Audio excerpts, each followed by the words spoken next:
And we are live. Woo! Anything could happen. We're live. It there could be, anything. Anything. We are in a pandemic. We are in, making art in the atmosphere, across the sonic waves. We're in lockdowns. We're in lockups. I mean, this is it. This is it. But I have decided, although I have my wine, of course, I have my wine, but I have decided that, okay, Karen, there is an other side of this. And so you got to tighten up. Okay, let's do that. Yeah, just a little bit. Just a little bit. I got it. Hi, Dave Simons, my one of the Combos crew.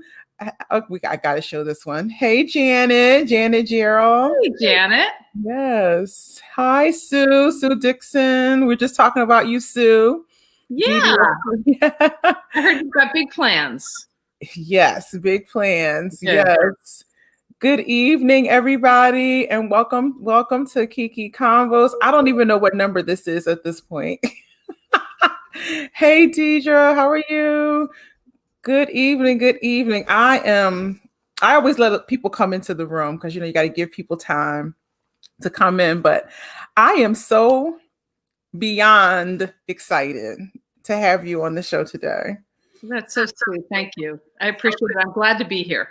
Thank you for accepting the invitation. I remember when Jim, when we messaged each other on Facebook, and you said, "Oh, Jim said she's got a lot of great ideas. You got to connect with her." And I was like, "Oh God, yeah." Yes, I know, but I've been a fan of yours. I've heard your music and television and film and all the amazing artists you've gotten to collaborate with and work with. It's that thing of like Terrence. I was like, you hear the sounds, right? And you never get a chance to meet the people behind the sounds. I love that. The people behind the sounds. That's a great title for something. There we go. Okay. It's we putting it out there. It's true. That's why I love this platform so much, because I get to talk to people that I admire, talk to people that are my friends, and talk to people that I don't know as well. But the audience of people get to see us as real people and not just our art that we make, which is amazing. But the connection is important. It sure is. Yes. Hi, Lisa Wynn. Yes, Antonio. Well, good evening, everybody. Good evening, and welcome to Kiki Combos. I am ridiculously excited about this show tonight.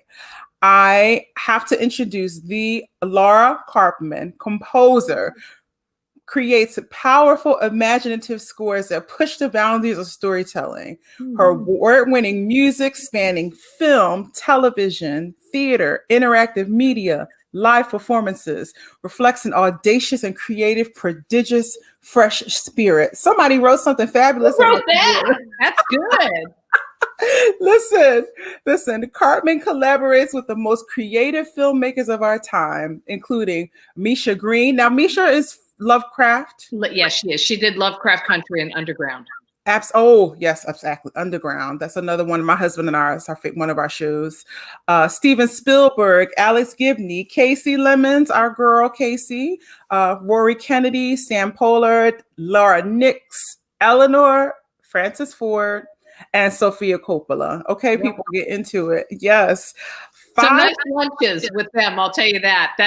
There's some beautiful eating with those people. Oh, I'm jealous already. Yeah, you got to tell me about that. I will. Yes. 5-time Emmy winner, score spans the HBO hit show Lovecraftcountry, which we love, and they better get a second season. Just saying. Oscar nominated Walk, Run, Cha Cha, the Discovery Channel docuseries Whywehate. I remember that. Miss Virginia, starring our girl Uzo Aduba. Mhm. The Netflix romantic comedy Set It Up, Sony's Paris Can Wait, starring Alec Baldwin and Diane Lane, yay. Lionsgate The Cotton Club, Encore, Fox Searchlight Step and Black Nativity with Forrest Whitaker and Angela Bassett. I mean, I can go on and read all of this stuff. Critics' Choice Award. Um, just so many things. And I Ask Your did some Mama. stuff. It turns out I did a few things. That's good, right? Yeah, Russ, ma'am, you did a few. I did a couple of things. It's good. It's good. It's amazing. Ask Your Mama, what you won a Grammy for. Yeah, we did. Yes, and my friend Angela Brown and Janai Awesome. Yeah. Yes, you're on that. And of course, my Philly people Quest and Tariq from The Roots. I mean, I am honored to be sitting in front of you. And there's so many, the operas. So tell us about the operas. I mean, we're going to talk about all of that stuff. But anyway, I am honored to have you here. But more importantly, to all of the amazing art that you create, you are an advocate, a fierce advocate for women and inclusion in the industry. And I really want you to talk about that, because that is something that I've always quietly done. But now in the pandemic, I'm like sort of stepping up and really trying to push for our industry to have the same strides. But anyway, please put your hands together and welcome Miss Laura Karpman. Thank you. Thank you very much. Thanks. What a beautiful introduction. I'm so happy to be here. And it's funny because when you read all that stuff, it sounds pretty darn good. And I guess it's just about daily music making. It's the same thing that you do. It's about getting out there every day and doing your best and working hard. And I've been fortunate to have these incredibly genius people that I've worked with who do nothing but make my work better, Yes. And, I'm such a fierce advocate, and I didn't even realize that of composers. I adore composers. I really find that they're so interesting. You guys are so interesting. And when I did my composers panel, it really solidified for me why I love composers, because they give me the map and I just go and I can create and do what my gift is, and it's a tremendous gift. It really is. And I grew up as a singer. You did. I did. And so I love singing. And when I was a kid, I was probably about 11 or 12. I had all of Ella Fitzgerald's solos memorized. Like I could scat sing to any of her solos. And then I started singing classical music. And when I was an undergrad at University of Michigan, I was my principal instrument was voice.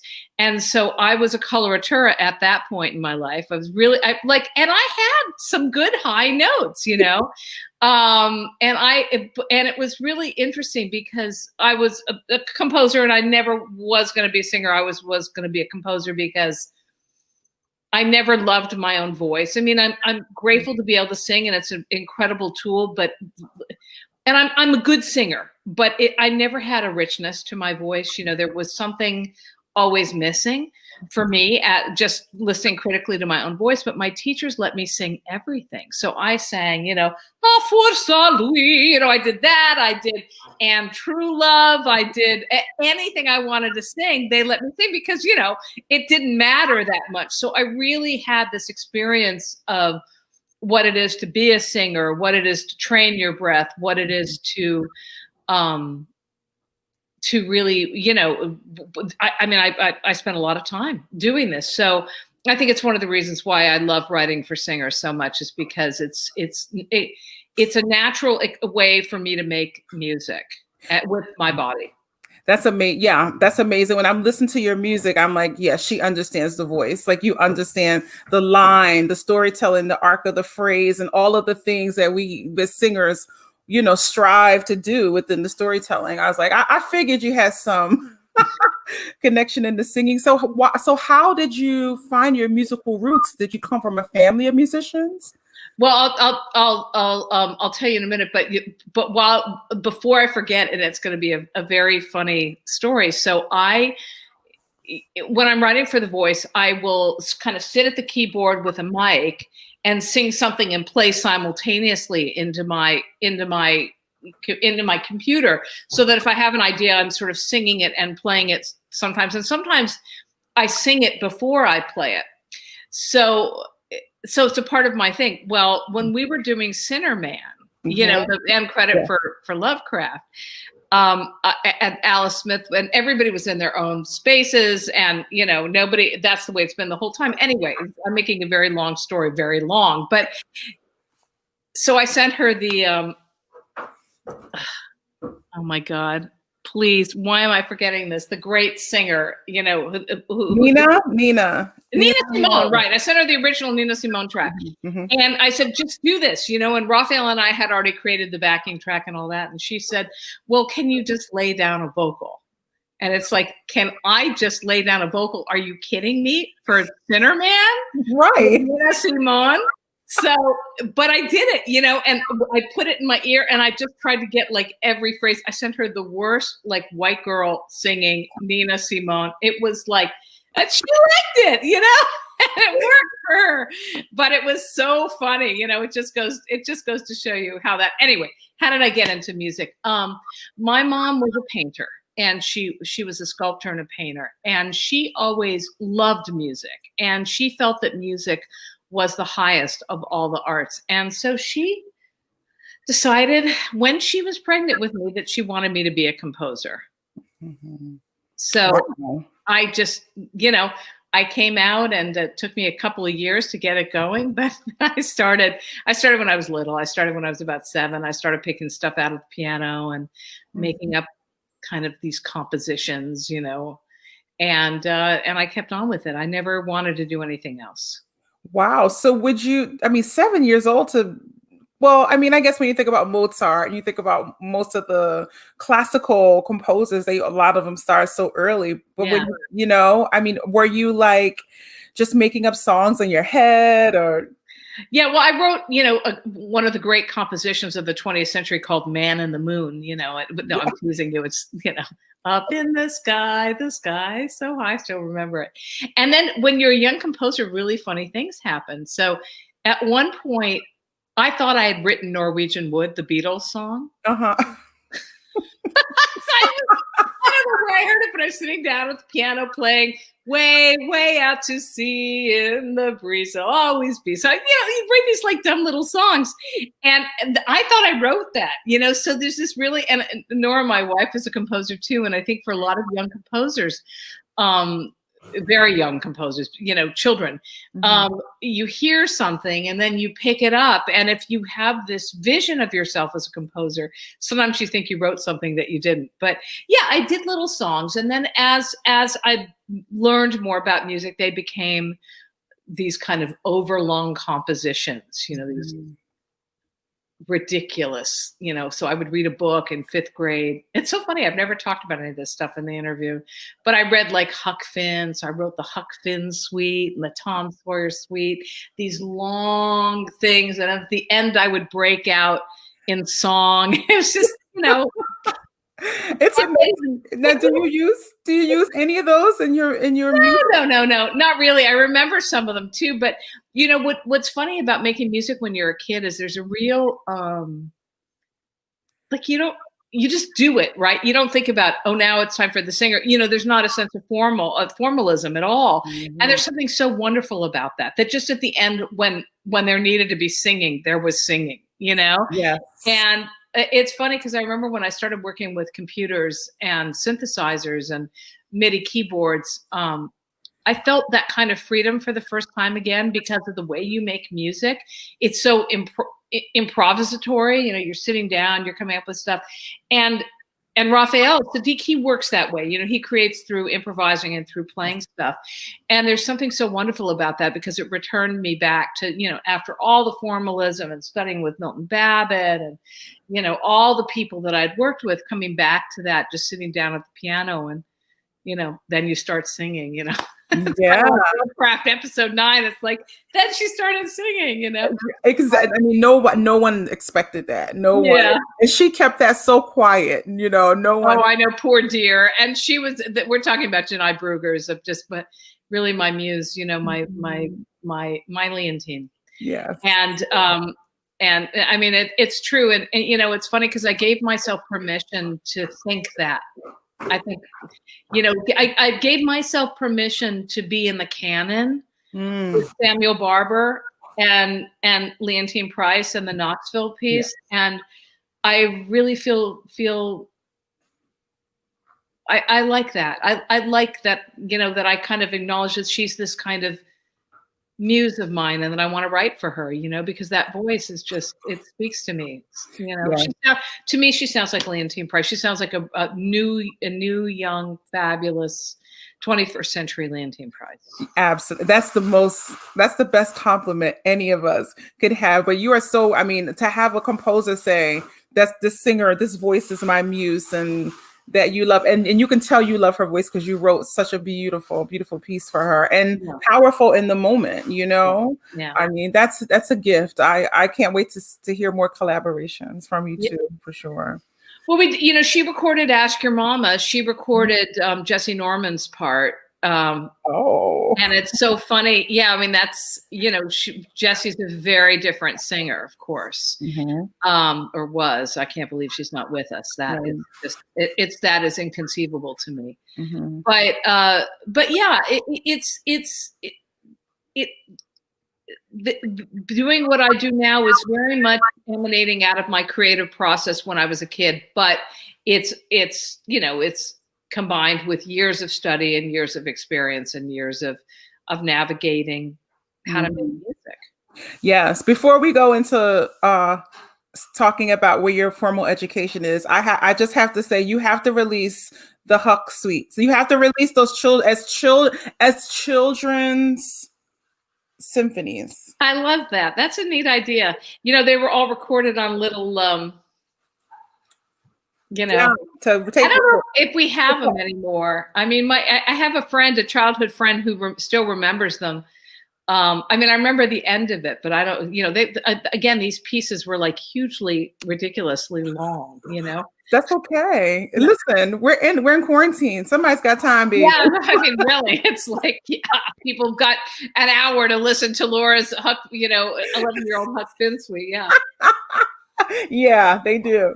So talk about your formal training and where'd you go to school? Well, you know, I started studying composition. I mean, I had this wonderful piano teacher in LA, and she taught me jazz and classical music. She was the first. My mother was boundaryless in terms of her listening. So I remember when she was working in her studio, she would be playing Rite of Spring, West Side Story, Wes Montgomery, you know, Miles Davis, and she had really eclectic taste, and there were no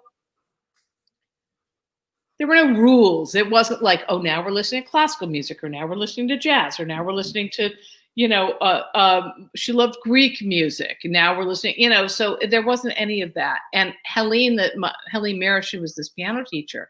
She was like that too. So she started training me in jazz and classical music, but she, again, with an eye towards composition. And then I went to University of Michigan as an undergrad, where I studied with William Balcom and Leslie Bassett. And then, you know, in summers, I would come back to LA, or one summer I went to Paris to Fontainebleau and studied with Nadia Boulanger.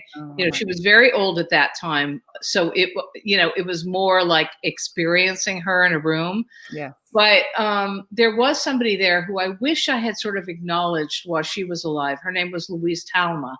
And she was an expatriate American composer who was living there and training composers and musicians. And I think she took me under her wing. I thought a lot about this lately, and it's so many years ago. And she worked very hard with me. And those ladies were mean, okay? They were not nice. Like, you were doing ear training, and if you made a mistake, you were made fun of. And if you made a mistake in your counterpoint, you were made fun of.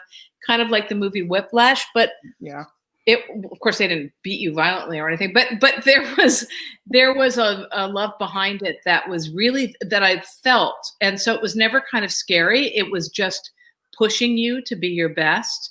Yeah. And she worked with me, Louise Talma worked with me a lot on species counterpoint. For those of you who don't know what that is, it's just a really old study of multiple moving lines and thinking about music kind of moving horizontally rather than vertically. I think a lot of people think about music like this. And so it's about this. It's about learning the skills about how to fit parts together. And it's a neat study because it's how Mozart studied. It's how Beethoven studied. So you really learn, again, how to sort of intricately weave melodies together and secondary melodies. And then I went to Juilliard, where I got my master's and my doctorate, and I studied there with Milton Babbitt. And he was a really amazing mentor for me in thousands of ways. I mean, he got me thinking about music. I remember one of my first lessons, he said, I showed him a piece that I'd written. He said, "Is there any note you could give up?" Oh. And I said, "Well, yeah, sure. Which would you like? You know, like, I'll gift it to you." But he wanted me to write music where there was no note that I could give up, which, by the way, is wretched training for a film composer. Because as a film composer, you better get used, and also collaborating with someone like Jesse Norman, you better get used to giving up some notes, because, you know, she doesn't like when those first violins double her voice, you know?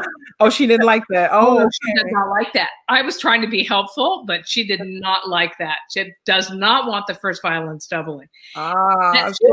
She was a brilliant lady and was really incredible to work with. But so Milton really helped me think very conceptually about music. I studied 12-tone music with him, but I was sort of working out jazz in that context, and it was really fun because he didn't impose any stylistic requirements. You know, like, people think that his music, he says his music sounds the way it sounds because that's the way he wants it to sound.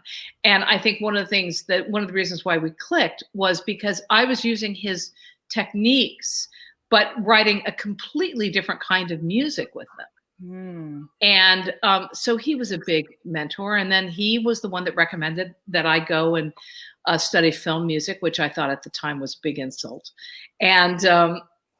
But it started, you know, what has been what continues to be a very gratifying life for me. Yes, that's incredible. That is such an incredible story. And it's interesting because, you know, you had a teacher that supported you in being this, I guess, artist that just found your way without saying, you know, you need to do all of these things and have check all these boxes, as we say, you know. And in classical music, it's like not like that. You know, you train as this like racehorse, and you can only think about, particularly opera, you know, you had to sneak and sing jazz. You have to sneak and, you know, sing. I mean, I secretly would love to be a hip hop artist, but that's like a whole, I mean, I grew up in Philly, so like, it's just always soul music, hip hop, all this stuff is in the air. So like, I would love to be a rapper, but I don't have that skill. Are you sure?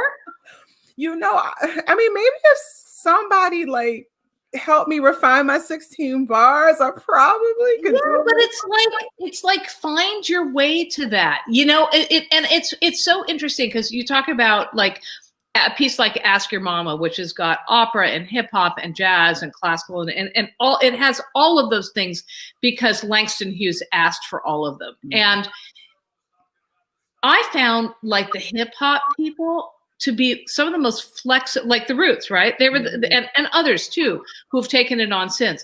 They are like the most flexible, interested, curious, almost the jazz artists were the toughest. Like they were like, well, can you try this? Well, no, that doesn't, you know. And I just think that those kinds of boundaries are, as Jesse would say, pigeonholes are for pigeons. And so find a way to bring opera into hip hop and, you know, try doing what you do with beats, and you might find something like crazy interesting that comes out of it. you know? Yeah, I think hip hop and opera are very similar in Oh, the yeah. bravado, in the, in the bigger than life, in the bravado you have to carry to the stage, the competition, the big moments, and then the intimate moment. I mean, my husband and I go to a lot of live.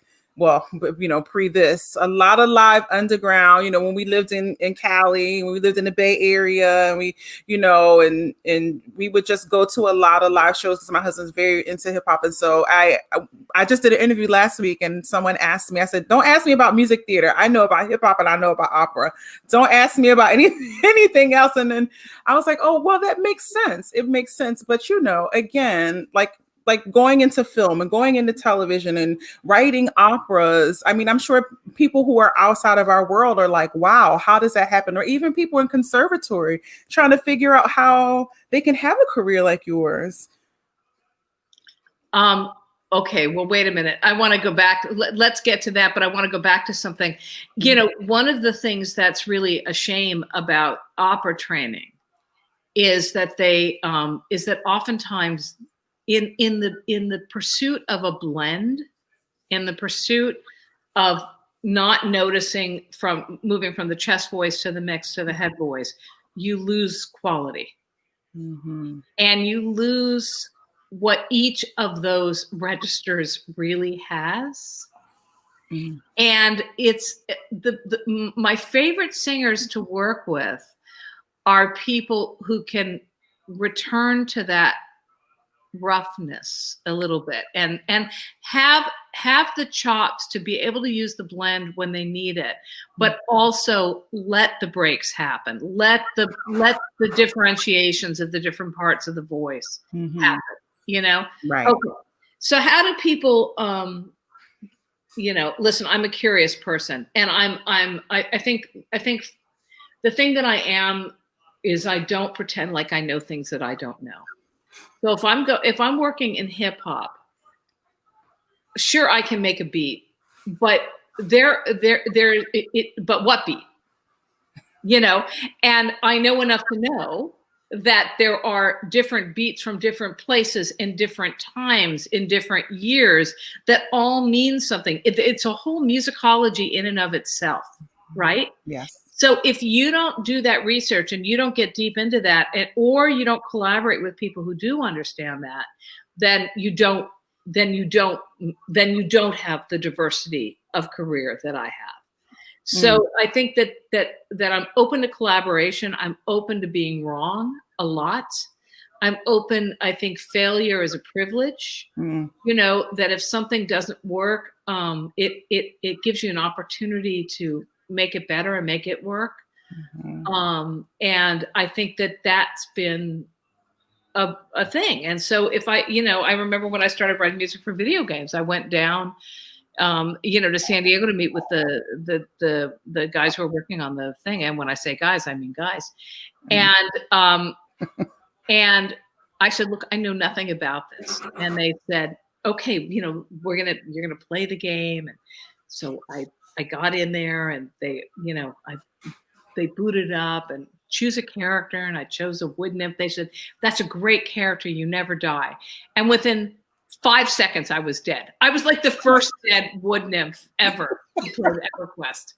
And it was like, I said, guys, I don't think I'm going to be a gamer, So let's teach me what I need to know to make this work, and they did. And so, I've done a bunch of games, and I love doing games, but I'm not a gamer. What I am is I understand jazz. I think I understand it as much as anybody can. I understand classical music as much as anybody can. But more than any of that, I understand what it is to collaborate, and I'm excited and stimulated by collaboration.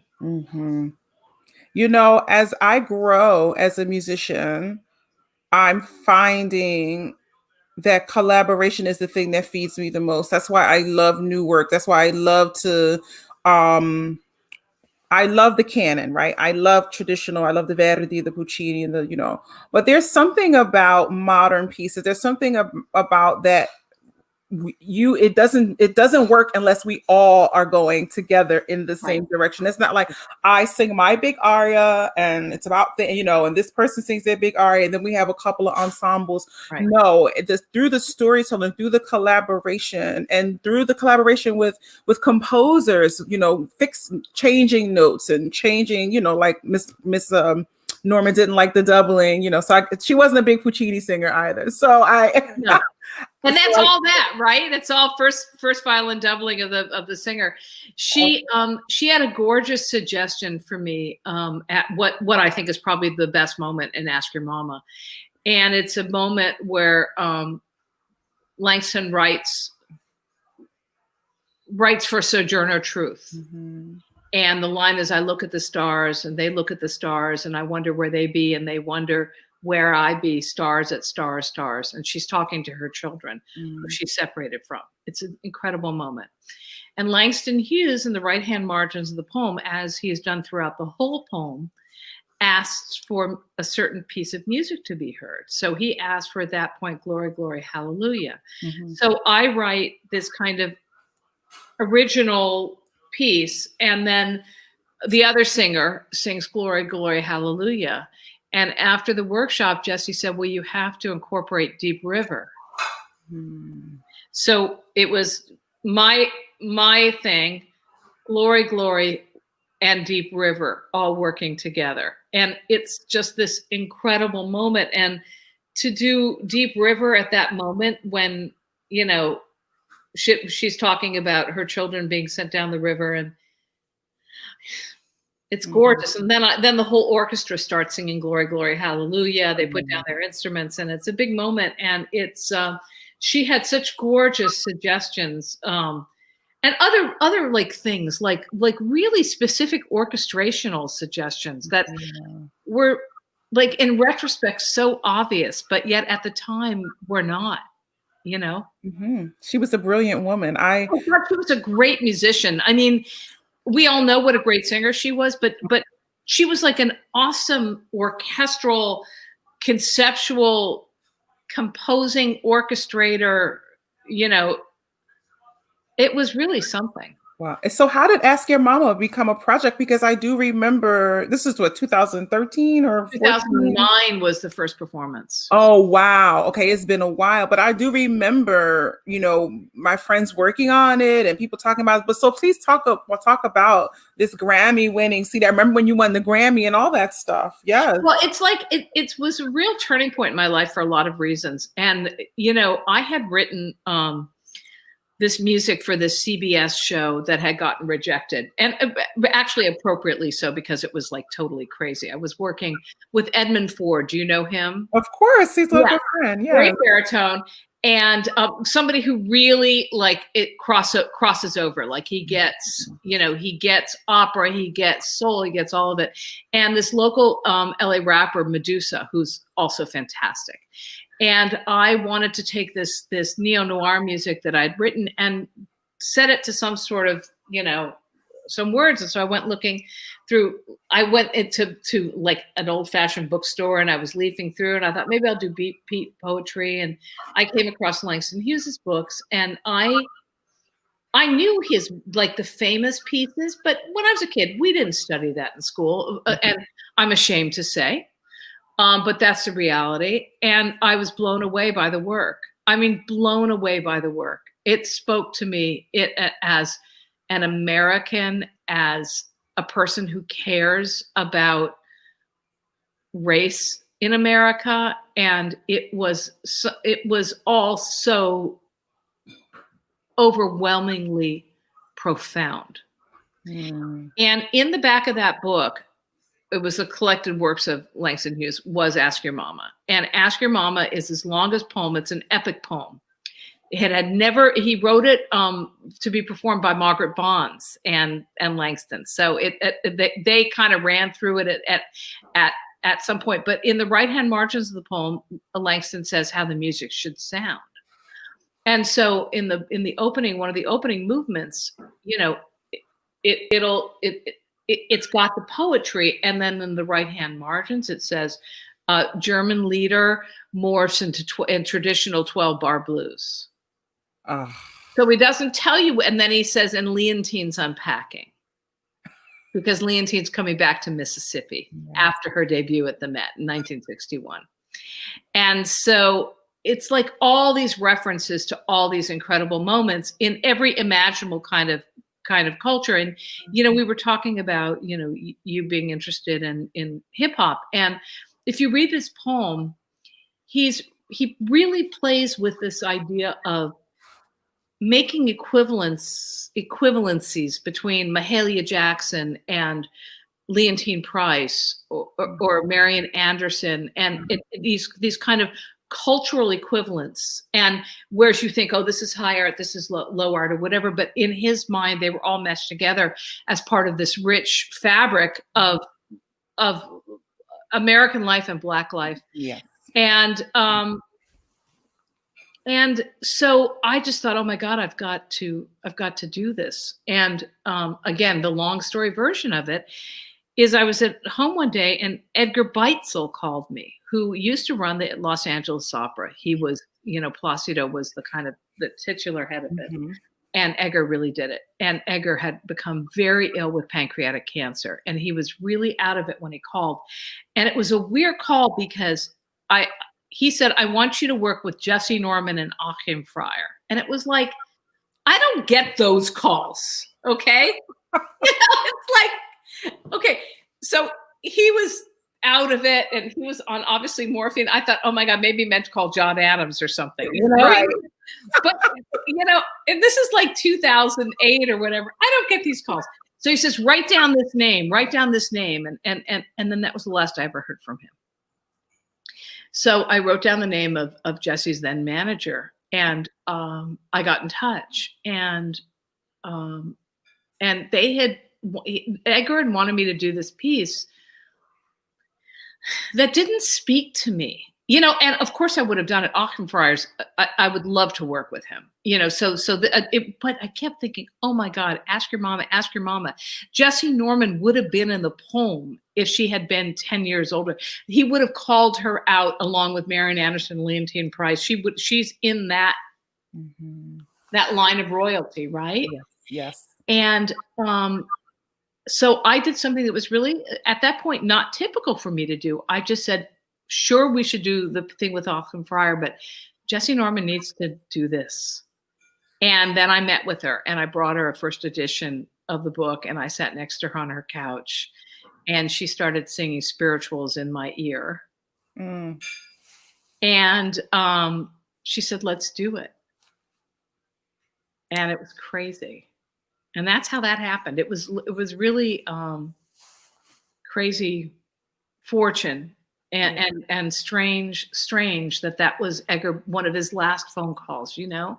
Wow. Yes. Yes. And it launched a whole thing for me because it would, you know, it became about Ask Your Mama, but then it, you know, I met Casey and she helped me out with the film. And then you know, Terrence wasn't available to do Black Nativity. So I did that. And I met Raphael and Raphael heard some of Ask Your Mama and decided that I was someone that he could collaborate with. And, you know, it just has been all of these beautiful connections, things that seemed unlikely. Of course. And, you know, it's amazing you say these names like Casey Lemons. I know Casey, you know, being a film director, I got a chance to work with her on Fire and Terrence's piece. And Terrence, you know, these are all and Raphael, Tony. I mean, so many of us grew up, you know, my favorite song, It Never Rains in Southern California. I mean, it's amazing that, you know, these worlds colliding, and Miss Norman, of course. And I mean, what are the chances? Like you said, Ask Your Mama. If you guys have not heard Ask Your Mama, please go out and buy the CD. Listen to it. It's this rich tapestry of sound, and you have orchestral sounds, and then you'll hear this operatic voice, and then you'll hear a gospel voice, and you know the hip hop beats. It's everything. It's 21st. It's so 21st century music making. Like this is where this is exactly where we need right now. We need more of that. You know. Yeah. It's neat because, you know, now that I'm working with Raphael and I mean, it's now that's coming back into my commercial work. You know, so that's coming back into underground and into Lovecraft country. And so it all circles around. And I think that's the thing, is that, you know, when you ask about how do I have this kind of multifaceted career, it's because I love collaborating, but I also don't see the differences. You know what I mean? It's like it's kind of what, I'm a classically trained composer. Raphael learned music in the church in Oakland, you know, but we come together beautifully because we respect each other's artistic spaces and we understand what the other person can do, you know, like Raphael, you know, he's a brilliant musician and performer, but also song producer. And yes, I've seen him live in Oakland play, you know, in my days of living in the Bay. So yeah. But anyway, so it's a long-winded answer to your question. No, this is good. This is delicious, the whole thing. So, you know, I had two thoughts. I said, here is this wonderful white woman in this world writing all this music. I know. And I am, you know, and I'm sure when I tell people I'm an opera singer, they're like, Black people sing opera? Like, yeah, Black people sing opera. But I just, you know, I think it's amazing. And like, talk to that, like talk to the story. What is it about the stories or how these things happen for you? Well, I think there's a question in the question that you're asking. And I think the question in the question is, why do I do this? And do I have the agency to do it? And I ask myself that question all the time. When I started working on Ask Your Mama, I met with Arnold Rampersad, who's Langston Hughes' biographer. And the first thing I asked him was, as a white woman, can I do this? And he said,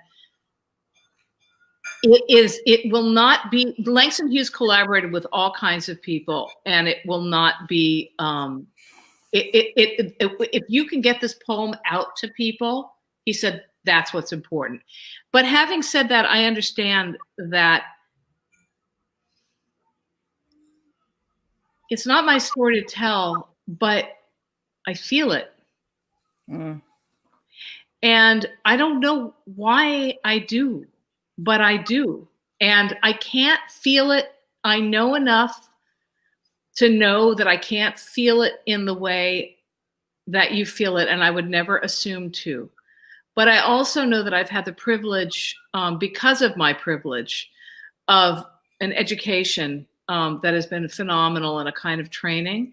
And so when I say that, the musical gymnastics that are required in a Langston Hughes thing, or when Misha Green says, I want Raiders of the Lost Ark for Black people. It's a call. It's a calling to me. Or episode 7 when Hippolyta, you know, names herself and becomes all these women. And I can write battle music for her, you know, being trained, and it's like it feels like a calling, but I'm sensitive to the fact that I'm sensitive to the fact that I need to be aware. But like my beautiful librettist poet friend says, Shauna, we are all connected. And, you know, I posed a question in the Opera America Women's Opera Network group about 3 years ago saying, who gets to tell the stories? You know, and everyone, and this was 3 years ago. So the answers are very different, of course, you know, than present day. But I charged a friend of mine who's a composer, and she's not African American, to write a story for me. And she said, no, I can't do that. I can't do that. And I'm like, why? She's like, because that's not my community. I'm like, it doesn't matter. Like, I love your voice. And she's a woman of color. But I was like, but I love your voice. I love the way you write. And I want you to know, I can't do that. And I'm like, oh, you know, like, but she didn't feel connected. We're going to find the right balance at some point. Right now, there's a lot of discussion about this, also in the film community, and I think it's a complicated question, and it's something that we have to keep talking about, and thinking about hard. And you know, I've been working with people I mean, but part of this is reaching out to Raphael, yes. and bringing his authenticity to something, or reaching out to, DJ Dummy, who's a beat maker that I work with, who works with Common, Mm-hmm. and saying, look, I need a Chicago, I'm not even going to say what it is. I can't, but I need this beat from this, and collaborating with people. And so, and I'm, it's definitely a tight, it's a road to walk. But I'll tell you something, I had this incredible, as you know, I had this really, we all had this deep experience with episode 9 of Underground. And Raphael and I have talked a lot about inherited wealth, mm-hmm. and what that means to inherit wealth, and like my father's a doctor, he never was wildly rich, but he's rich enough, to buy a house. And when my mother died, I inherited that house, and that set me up with a certain degree of wealth. And Raphael, of course, doesn't have that to fall back on. And, the Tulsa massacre was not only the killing of those beautiful, beautiful people, but it deprived generations and generations and generations of wealth. Yes. Right. So it was a crime that was so evil in its initial intent, and even the evil is even deeper by the reverberations of the generation beyond that. So when they had licensed the Sonia Sanchez poem, and I'd heard it, and I've always been a huge fan of Sonia Sanchez's, and I became familiar with her work when I started going into the Langston Hughes world, and she had written a piece about Askyourmama. Mm-hmm. And in fact, I spoke to her the other day. She said she'd been at that premiere, which was so cool. She was friends with Jessica Norman, of course. Right. But when at the end of episode 9, when Letty's walking through the ring of fire, I thought first about the Mozart, about Pamina, and that scene. And I thought, well, this has to be a requiem. So I asked Misha if I could write this. And she said, we'll try and we'll see. And I sent her a recording of Janai doing Pamina, so it was kind of perfect. But I felt like I wanted to give that piece the dignity that it deserved, that moment the dignity that it deserved. Mm-hmm. And the response, and I wrote it during the George Floyd protests, and right after it was June. So it was a really hard time, and it was a really hard time to be working on that content. And it took a lot out, a lot out of my soul. But the response to it afterwards, and the response of sort of, and then I heard from Sonia Sanchez this week too, and she loved it. I felt really good about that. And I felt like, okay, it's okay that I did this. It's okay that I wrote this. It's okay that I understood the moment and did what was required. But, I'm a lesbian. I've been queer my whole life. I have lived my entire life as an outsider. I've been a woman in the room where there have never been any women. And so I do understand what it is to be on the outside, and to not have all the goodies available. Yes. Not like you do, but I kind of sort of get it. I understand that. I definitely, and there is a level of empathy and compassion that comes along with that, Well, and that's another group. I feel like Black queer women have no representation in classical music, and particularly in opera and storytelling. I'm like, we've got this wealth of text and poetry for the literary side, but right. No representation at all in the opera. That sounds like a piece that needs to be written. Absolutely. Amen. Yeah. I am all in support of that. Those are some magnificent stories, particularly after Reconstruction, going into the Renaissance. The women who came into their sexuality and it's, to me, I've been reading a lot about that. And I'm like, oh my God, the stories. Anyway, we could talk about that forever, but but talk about Lovecraft, because that was quite. Every week, You know, every time there was a new episode, Facebook would light up. And all my friends were talking about it. I'm like, I didn't see it until about 3 or 4 weeks ago because I like to binge. I like to watch everything. Oh my God, binging that show. Woo! I'd be up at night at 4 a.m. like, you know, watching the next thing, you know, until Let me in. You know, episode 8 is like, whoa! I know, and I couldn't sleep. The twins episode. Yeah, the twins. That's episode 8. Yeah. Oh, child, please. Let me in. You know. Yes. So talk about that. I know it's so great. I can still see them now. Every time I put red lipstick on, I'm like, those damn twins. I know, but it's so funny because I remember one time Nora came into my studio when that was up on the screen, and she said, "What is she making? Like an art piece, like performance art? What is Misha doing now?" Because the dance of it was, I mean, that was deep. Excuse me, SHIT, right? Yeah. Oh no, we curse here, so it's okay. Woo, baby, that was deep stuff. She's a crazy genius. Mm-hmm. Lovecraft. Well, I mean, you know, it's an amazing project with, you know, we had a tremendous amount of creative latitude. She wanted big movie music, and we gave it to her. You sure did. You sure did. And it was episodic. Like it must have took everything out of you. It did. I mean, every episode was like another genre of film.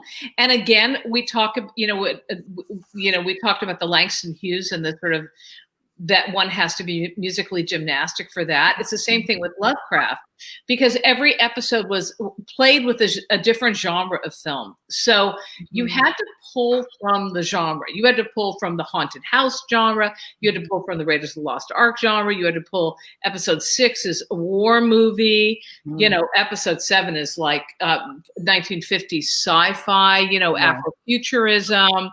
You know, episode 8 is like whacked.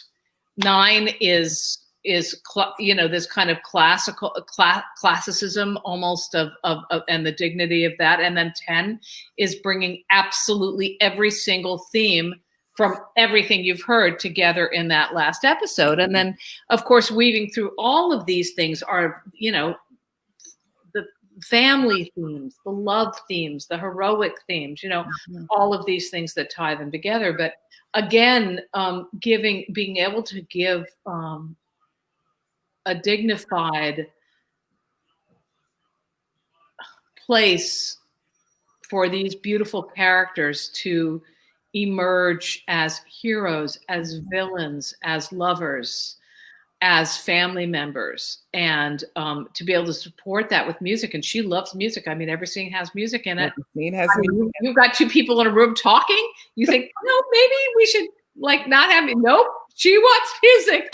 So, you know, so everything, you know, you've got, and Misha explores the richness of all of these characters, good and bad. Yes. You know, I love into that white woman skin and all kinds of stuff went down.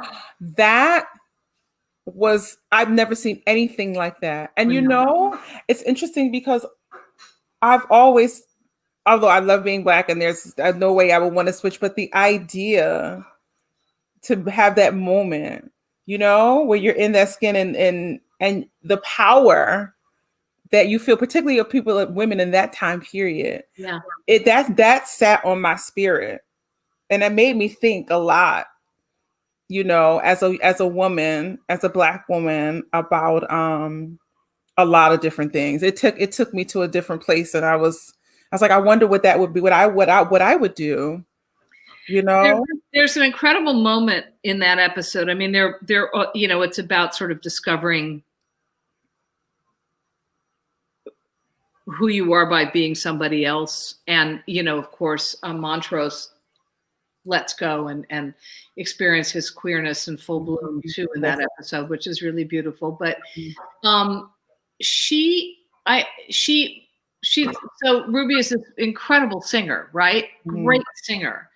But she wants to be she wants to work at Marshall Fields, and she's done absolutely everything she can in her life to prepare for that, like over prepare, right? She's taken accounting classes. She's, you know, and then she meets this young woman who gets it on a lark, and it's not her dream. And so part of it too is the fury of all of her preparation for something. And I don't know. There was all of that too, you know, like just as a woman being the most prepared in the room, the most ready, the best trained, and then someone comes in and just gets it. Exactly. Gets it. But yeah, that scene where she's just walking down the street in Chicago and she's just feeling her stuff. That's incredible. It is incredible. It is incredible. I mean, this series is a gift because Black people have not seen themselves like that on television, and other people have not seen Black people in that way. So representation, the beauty, the love, the passion, the bodies, like Hippolyta when she wants to dance with Josephine Baker and she comes out with that beautiful body of hers and she's like screwing up the dance left and right. And Ruby's body too, you know, the celebration of femininity and weight and redefining what is beautiful. What is beautiful. To see that chocolate skin. That beautiful skin. Oh, it was like it's still Tig too. I mean, that man. Oh God. I mean, I'm gay, but that is a man. He is a man, honey. Yeah. And to see that the Asian woman in that story. Yeah, right. To see that story. You don't I know. She's a beautiful character. And she reached out to me. And I wrote this, that episode was all kind of war music, but I also found this beautiful Korean folk song that became kind of her theme. Some of my favorite music of the show, like one of my favorite cues was that last scene when she meets with the shaman, and you know, it's this da da da da da da da, just this big sound, and that was fun too because Misha said, "I want a war movie." Yeah, you know, and you gave it to her. Yeah. I know you can't talk about season 2 if you get. I don't know anything. I know, but we're all hoping and praying. We're all like, please. Big God up above. I am too. I can't imagine they wouldn't, but you know, I haven't heard anything. I'm sort of surprised that we haven't. So yeah, well, we know Twitter and all these things that have a very powerful. Harass them, please, for all of our sakes. Harass them, exactly. Yeah. Exactly. So talk about the opera world and what that means to you and what you have coming up in that. Well, you know, I mean. I love opera, and you know, as I said to you, one of the really special experiences of Lovecraft was writing this aria, and then having the response that it engendered from people. A lot of people had never heard anything like that. Mm-hmm.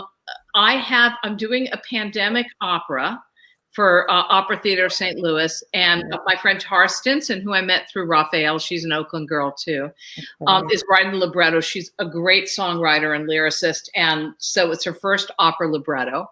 Amazing.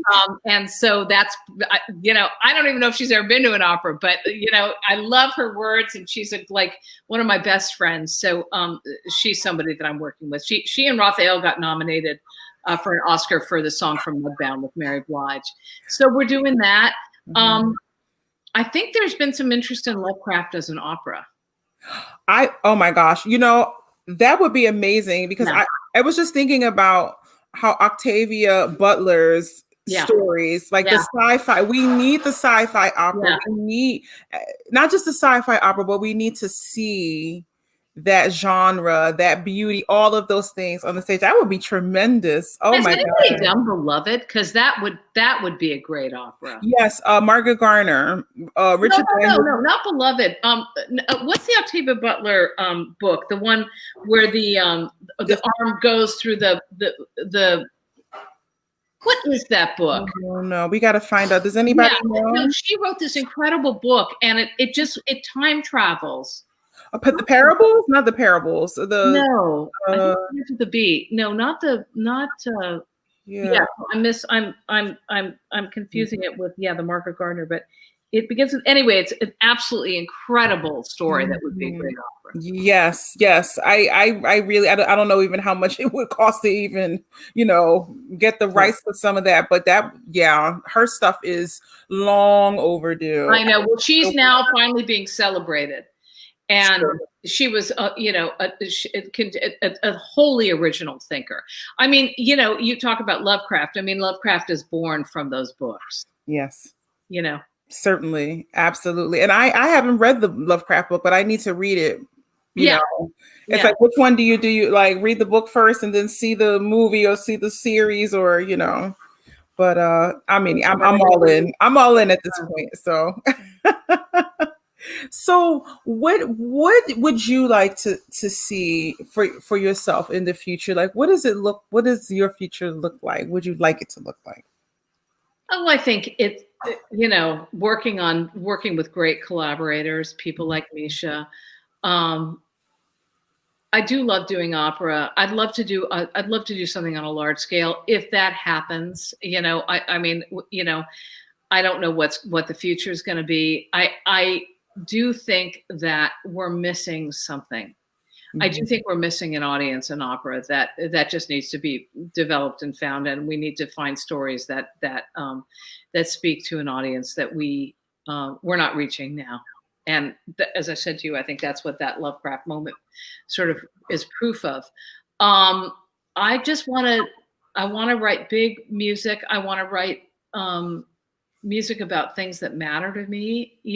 That's why writing Lovecraft felt like a calling, why the Langston Hughes piece was like a calling. These are, they're major artistic experiences. I want to continue to try to change my business so that that Black people, brown people, every imaginable kind of voice, women, transgender people, anybody who wants a seat at the table, it's there waiting for them. Yes. Instead of having to build it from scratch every time. I think that is something I continue to be passionate about and continue to advocate for a lot of change there. Yeah. What would you recommend for those of us who are sort of, I mean, I'm 45. I've been singing opera since I was, 20 something years old. And I've been in the business for a while. And, in a part of my career, where I'm sort of going into admin or sort of, not fully, I'm still all the way performing, but like, those of us who are now getting platforms and need the support in advocating for other artists and advocating for ourselves and speaking to the higher ups in our industry and letting them know you haven't been doing it right and this is the way to do it. But some of us need that support because we don't have examples, particularly in classical music, particularly of those of us of color and women. We don't have those examples. So what would you suggest for some of us? Well, my first thing, I mean, and I've suggested this to the University of Michigan and major research institutions, there are those examples there. They have just been suppressed. Mm-hmm. And part of what we need to do to carve out the future is discover the past. And to say that there have been no composers of color or no women, it's baloney, it's bullshit. And we have to find those pieces. I mean, suddenly everybody's interested in Florence Price. I mean, for crying out loud, this woman had stacks and stacks of orchestral music in a barn.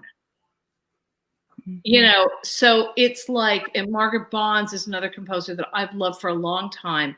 That this music, and before that, I know that there were women. I know there were people of color, but there has to be like a Marshall Project, a major research project to uncover this stuff, because I cannot drive along and listen to mediocre Baroque music by another white man. I want to hear mediocre Baroque music by a Black woman. Like, honestly, it can be bad, play it just like you play all the bad music by the white guys. Yep. You know, Ludwig Sofferhofer, whatever, you know, you've never heard of them. Like, I don't even know where they dig this up. You know, if they're digging that up, they can dig up the other stuff, you know. So Yes. I think that needs to happen. I think that's very, very, very, very important.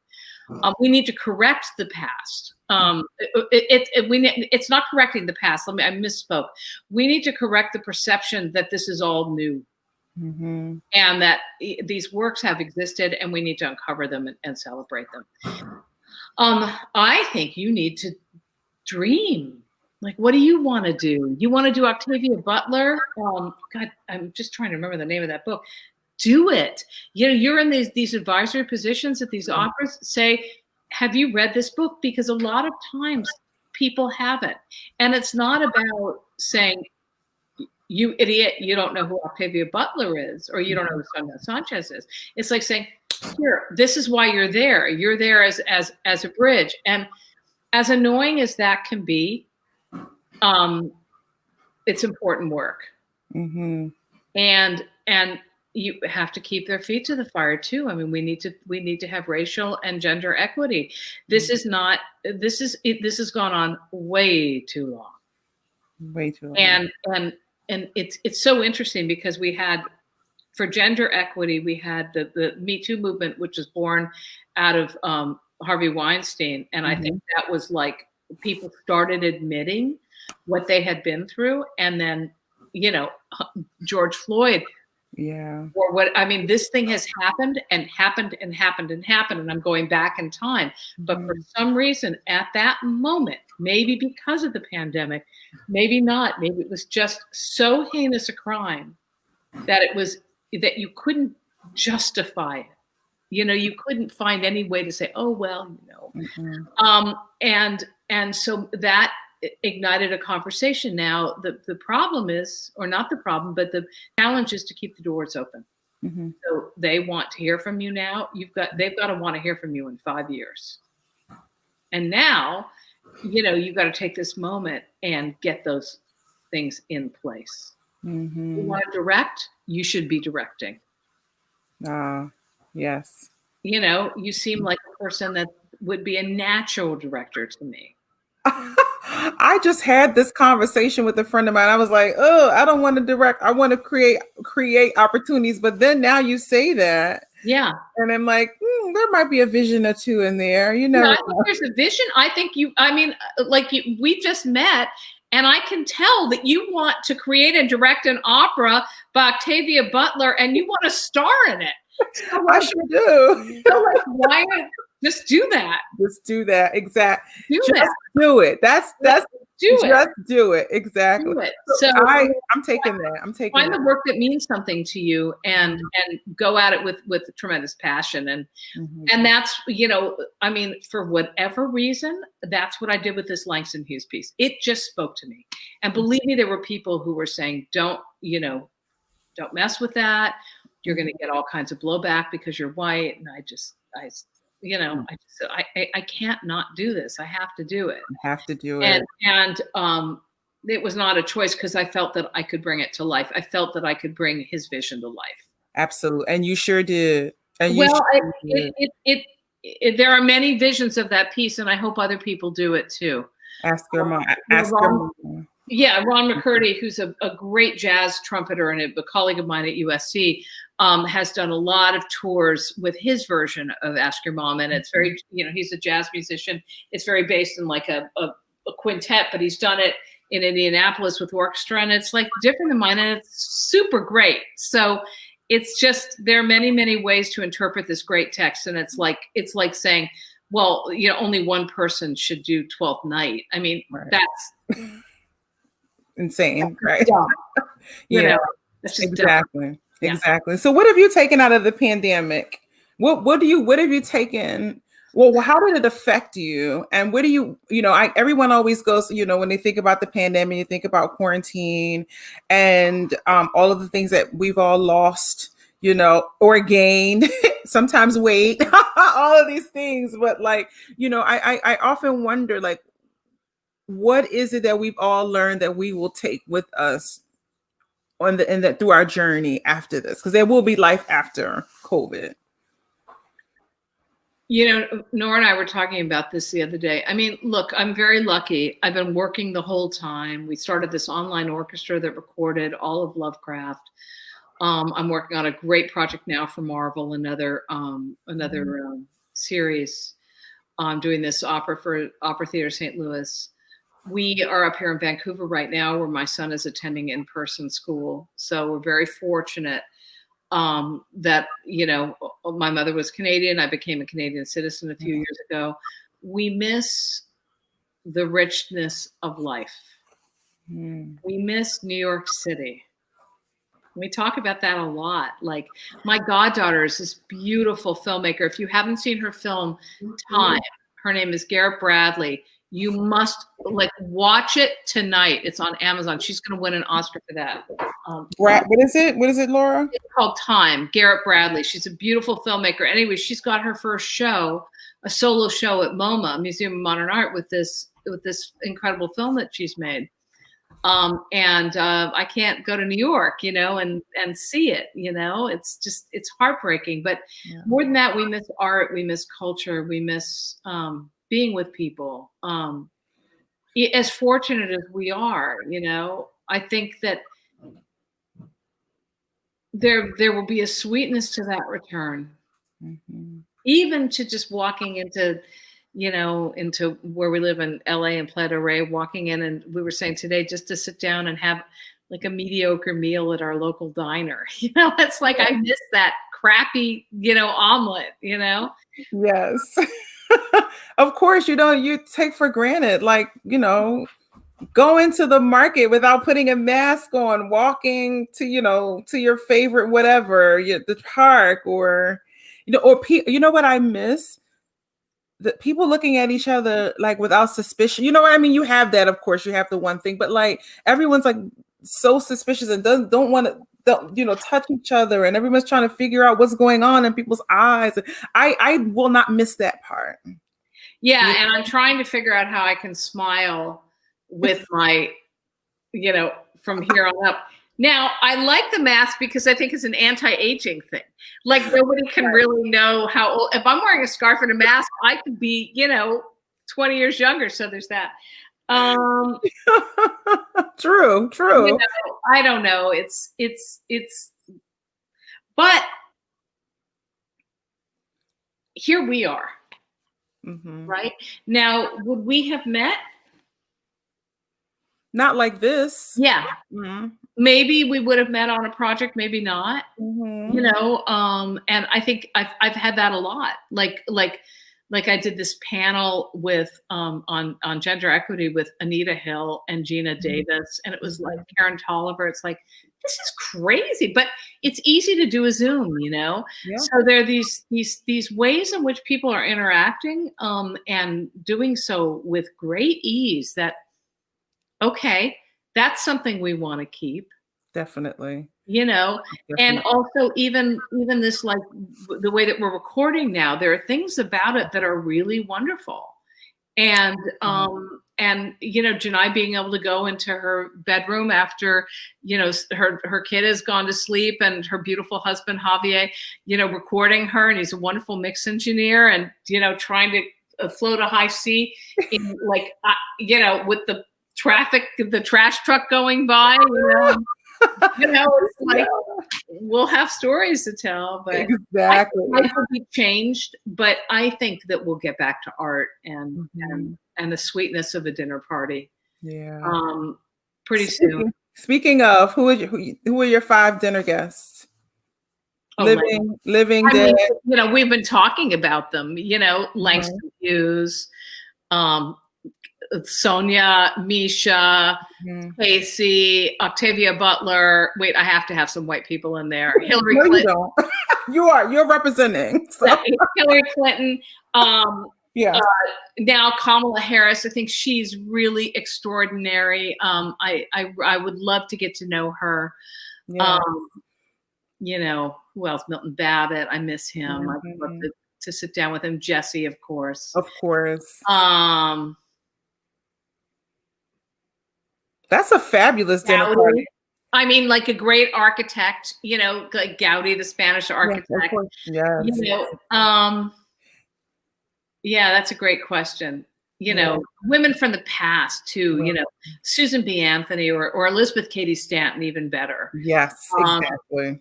You know, Billie Jean King, Mm-hmm. you know, Abigail Adams. Yeah. Oh, well, when General Mozart, you know, right. like, was he going to be a great composer? What happened there, you know? Exactly. No, but Laura, thank you so much for your time. It was really fun. I could talk to you forever, but I won't keep you because I know it's been a long day, and I know this won't be our last time. So no, invite me back, you know, and yes. we'll talk more, you know. It'd be fun to talk, like invite me back with Tara, and we can talk about what the experience was writing this thing for Jim and writing an opera for the pandemic about it's a comedy, by the way. Oh, we need comedies. It's about parenting in the pandemic. Perfection. Yeah, it's a date then. You and I and Tara, and we'll even let Jim come on. There you go. We'll let him come too. There you go. Thank you, everybody, and talk soon. Oh! Before I go, tomorrow night, Stephanie Blythe, Anthony Ralph Costanza, and I are doing Plenty to Be Thankful For. It's Stephanie's first variety show. Yeah. Yes, and you can purchase tickets. I will put the link below. I'll post it on my Facebook. But Slack, capital S10 is a promo code for you guys to use. So I'll see you tomorrow, hopefully, on Plenty to Be Thankful For. It's a little singing, some food, fun. Anyway, thank you all for coming. Next week is the holiday, so we won't do Kiki Combos, and I'll see you on the other side. But good night, everybody. Thanks, Laura. And Janai is on here. Janai's on here, so she said hey. Oh, so how great. We've been talking about you the whole time. Yes. All right. Have a good night. Bye-bye. Bye.